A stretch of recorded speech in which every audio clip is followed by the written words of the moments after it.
너희 중에 지혜와 총명이 있는 자가 누구냐? 그는 선행으로 말미암아 지혜의 온유함으로 그 행함을 보일지니라. 그러나 너희 마음속에 독한 시기와 다툼이 있으면 자랑하지 말라. 진리를 거슬러 거짓말하지 말라. 이러한 지혜는 위로부터 내려온 것이 아니요 땅 위의 것이요 정육의 것이요 귀신의 것이니 시기와 다툼이 있는 곳에는 혼란과 모든 악한 일이 있습니다. 오직 위로부터 난 지혜는 첫째 성결하고 다음에 화평하고 관용하고 양순하며 긍휼과 선한 열매가 가득하고 편견과 거짓이 없나니 화평하게 하는 자들은 화평으로 심어 의의 열매를 거두느니라.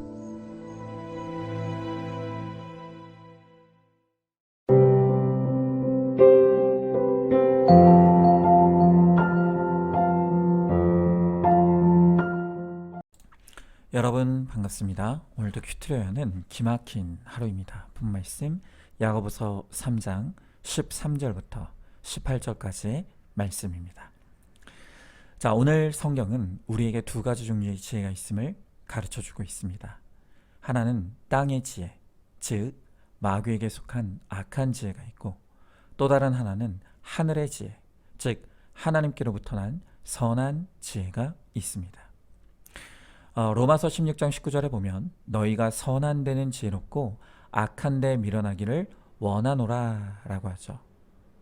자, 그런데 우리는 정반대로 살아갑니다. 선한 데는 미련하고 악한 데는 지혜롭습니다. 여러분, 선한 지혜와 악한 지혜는 무엇입니까? 자, 먼저 첫 번째로 온유한 것이 지혜로운 것입니다. 자, 오늘 13절의 말씀에 보니까 너희 중에 지혜와 총명이 있는 자가 누구냐?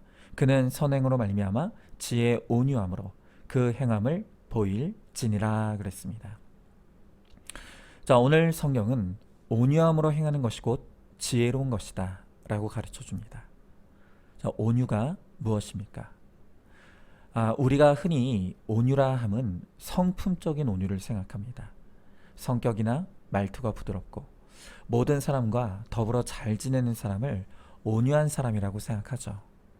그러나 성경에서 말하는 온유의 원래 뜻은 외부의 힘에 의해 통제되고 절제되는 상태를 뜻하는 것입니다.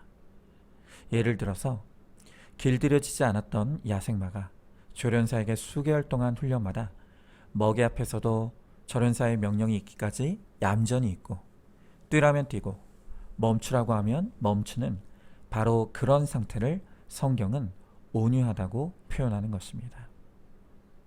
우리도 마찬가지입니다. 이전에는 마치 길들여지지 않은 짐승이처럼 내 원하는 대로, 내가 생각하는 대로, 내가 느끼는 대로 마음대로 살았습니다. 하지만 이제 예수님을 나의 주인으로 영접하여서 이제는 주님의 뜻대로 살고자 하는 바로 그 사람이 온유한 사람입니다. 에베소서 5장 18절의 말씀에 보니까 술 취하지 말라, 이는 방탕한 것이니 오직 성령의 충만함을 받으라 라고 합니다. 여러분, 어떤 사람들은요, 하나님의 간섭하심을 나를 통제하고 옥죄는 것으로 그렇게 여기는 사람들이 있습니다. 그래서 예수님을 믿고 구원받는 것은 좋지만 그 예수가 나를 간섭하는 것은 부담스럽고 싫다고 생각하는 것입니다. 여러분, 그래서 제가 늘 말씀드리죠.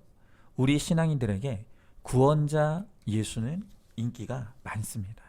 그러나 나를 다스리시고 통치하시는 주인이신 예수님은 인기가 없습니다. 자, 그러나 우리가 반드시 기억할 것은 우리가 예수님의 간섭이 싫다고 예수님과 거리를 두면 그때부터 내 마음대로 자유롭게 사는 것이 아니라 우리는 또 다른 무언가에 간섭받고 통제되어지는 삶을 살아갈 수밖에 없다는 것입니다. 여러분, 성경은 우리를 간섭하고 통제하는 이 땅의 대표적인 힘이 바로 술이라고 합니다. 여러분, 술에는 사람을 지배하는 힘이 있습니다. 그래서 이 술의 지배력을 우습게 알고 마시기 시작하면 처음에는 내가 술을 마시지만 나중에 가서는 술이 나를 마시게 되는 것입니다. 최근에 오은영 박사님이 새롭게 진행하는 알코올 지옥이라는 프로그램을 잠깐 보게 되었습니다. 거기에는 심각한 알코올 중독에 빠져 있는 여러 사람들이 함께 합숙하면서 이 술을 끊어가는 과정을 보여주는 그런 프로그램입니다. 자, 그런데 그 프로그램에 지원한 사람들이 내가 왜 이 프로에 지원하게 되었는지를 인터뷰하는데 한 사람의 말이 정말 충격적이었습니다. 그는 말하기를 나는 살기 위해 지원했다고 합니다. 점점 술이 자신의 인생을 망치고 죽음으로 끌고 가고 있는데 그런데 내 힘으로는 도저히 술을 끊을 수가 없더라는 것입니다. 그래서 너무 무서워서 살고 싶어서 지원했다는 것입니다. 여러분, 이 사람은 술에 통제되는 삶을 살아가고 있습니다. 어디 술뿐이겠습니까? 예수님의 간섭과 통제를 거부하고 벗어난 사람들은 내가 인정하든 인정하지 않든 무언가에 통제된 삶을 살아가고 있습니다. 어떤 사람들은 돈에, 또 어떤 사람은 일에, 어떤 사람은 사랑에, 또한 어떤 사람들은 실체가 없는 막연한 두려움과 또 염려에 통제되어 살아갑니다. 여러분, 그러나 그 모든 것들의 배후에는 우리를 파괴하고 멸망시키는 사단의 영향력이 있는 것이죠. 여러분, 저도 마찬가지입니다. 현재 저는 이 뇌종양 판정을 받고 수술을 기다리고 있습니다. 제가 겪어보니까 질병 자체도 두렵지만 수술과 또 그 이후의 치료의 과정을 기다리는 시간도 정말로 힘든 시간이라는 것을 알게 되었습니다.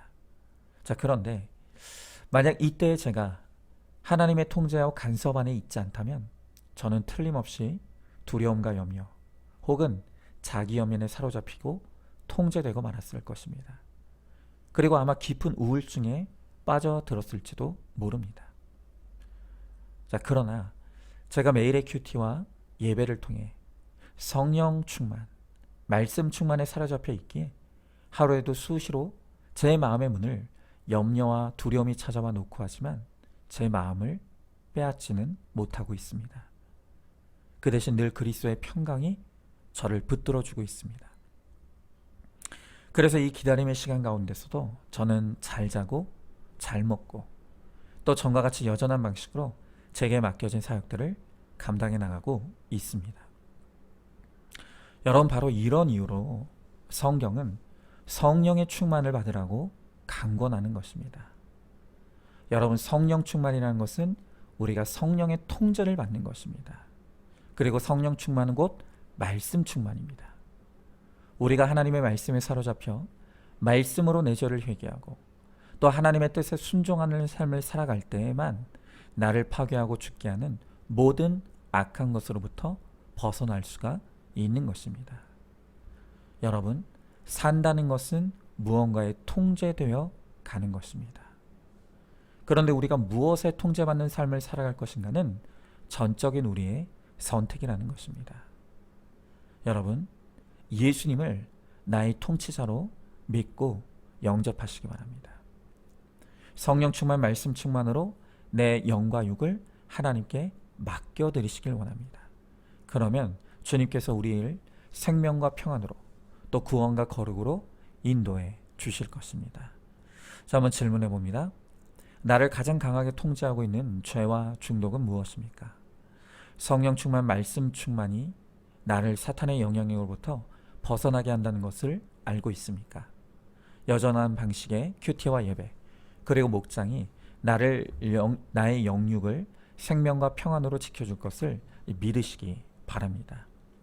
자, 두 번째로 진리를 거스르는 것이 땅의 지혜입니다. 자, 오늘 14절부터 16절의 말씀해 보니까 그러나 너희 마음속에 독한 시기와 다툼이 있으면 자랑하지 말라. 진리를 거슬러 거짓말하지 말라. 이러한 지혜는 위로부터 내려온 것이 아니요 땅 위의 것이요 정욕의 것이요 귀신의 것이니 시기와 다툼이 있는 곳에는 혼란과 모든 악한 일이 있음이라 그랬습니다. 자, 오늘 성경은 진리를 거스르지 말라고 합니다. 결국 우리가 믿음대로 살지 아니하고 말씀대로 살지 않는 모든 것의 결론은 죄가 될 수밖에 없는 것입니다.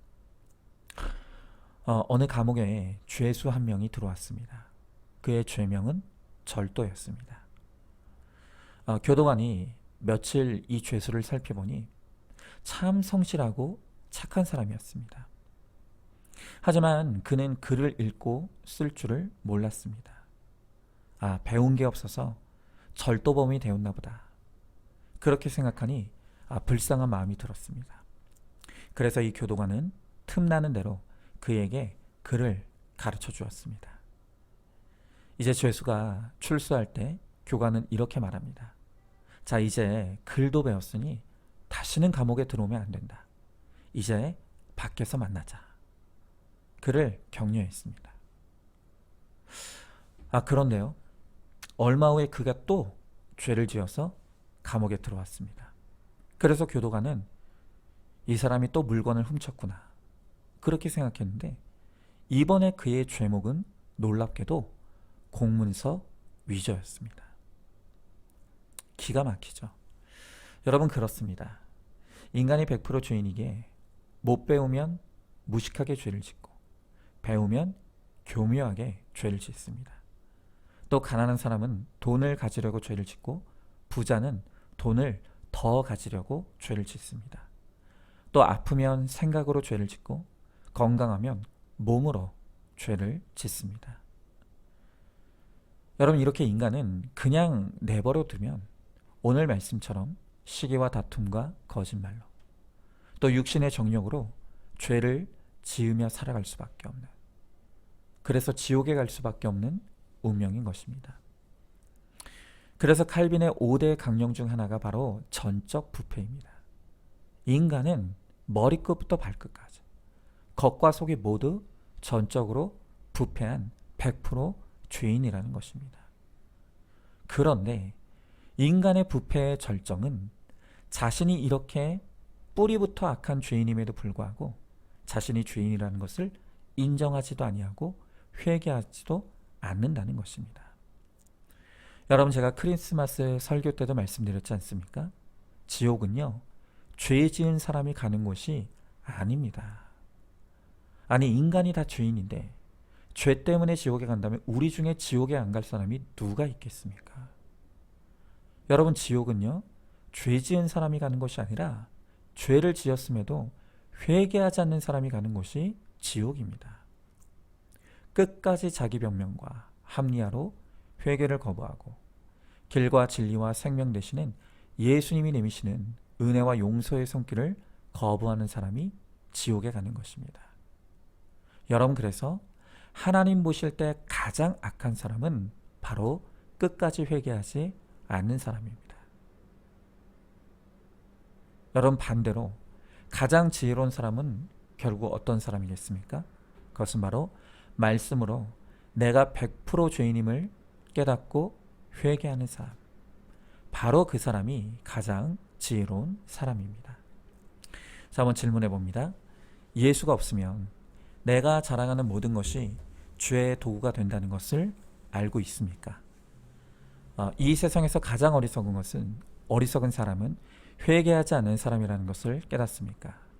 그리고 반대로 가장 지혜로운 사람은 말씀으로 내가 100% 죄인이라는 것을 깨닫고 인정하는 사람이라는 것을 알고 있습니까?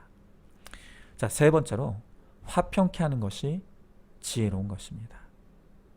자, 오늘 17절부터 18절의 말씀해 보니까 오직 위로부터 난 지혜는 첫째 성결하고 다음에 화평하고 관용하고 양순하며 긍휼과 선한 열매가 가득하고 편견과 거짓이 없나니 화평하게 하는 자들은 화평으로 심어 의의 열매를 거두느니라 그랬습니다.